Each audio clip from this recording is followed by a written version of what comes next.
Mambo yanayoendelea mtandaoni kuhusiana na uhusiano wa Kenya na Tanzania ni mengi sana. Kuna vitu vingi sana ambavyo vinazungumziwa mtandaoni huko kuhusiana na Kenya na Tanzania. Lakini sasa kwa hapa kwetu Tanzania, kuna kila mtu anachambua yanayoendelea huko mtandaoni kuhusiana na Kenya na Tanzania.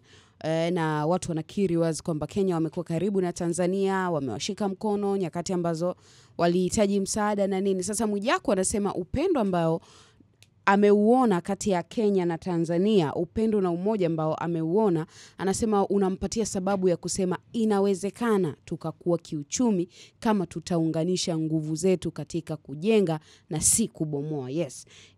Hili ni swala la Mwijaku alichokiandika, na anakiri wazi kwamba hiki ni kitu ambacho kinamfurahisha. Yani unaona, yani kusema kwamba ameona upendo na umoja ni kitu ambacho kinamfurahisha, lakini anachokisema, anasema ni uwe upendo na umoja kwenye kujenga na si kubomoa. Sasa kupitia ukurasa wake wa Instagram, DC wa Instagram mwenyewe Mwijaku ameandika hivi: upendo, umoja, anasema ameweka upendo, akaweka fungua semi na funga semi, fungua semi, upendo, funga semi, and then akaandika umoja wa Kenya na Tanzania umenipa sababu ya kusema kuwa inawezekana tukakuwa kiuchumi kama tutaunganisha nguvu zetu katika kujenga na si kubomoa. Gen Z wanaweza kupeana connections za kibiashara na fursa mbalimbali na kutoboa. Je, wewe umewaza nini? Yani anasema katika hili ambalo yeye ameliona, wewe umewaza nini? And then kwenye caption akaandika Gen Z loading.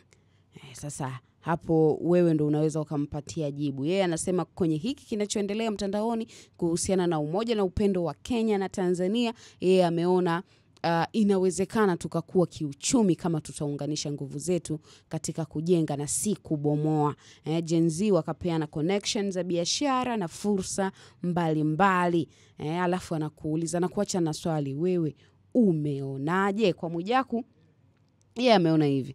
Kuna watu mbalimbali wanamjibu Mwijaku, na wengine wanamwambia bana tulia bana, hatutaki mawazo yako. Lakini mawazo ya Mwijaku ndo haya, kwamba anasema katika hiki alichokiona, anasema katika kuunganisha nguvu kwa Gen Z, basi inaweza ikaleta faida kwa Gen Z na sio kitu kingine. Na hii ameiandika kwenye Insta story pamoja na kwenye feed kawaida. Sasa wewe unaonaje? Hilo ndo swali la Mwijaku.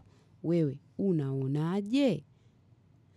Acha comment yako. You know where to drop your comment. So drop it and drop it now.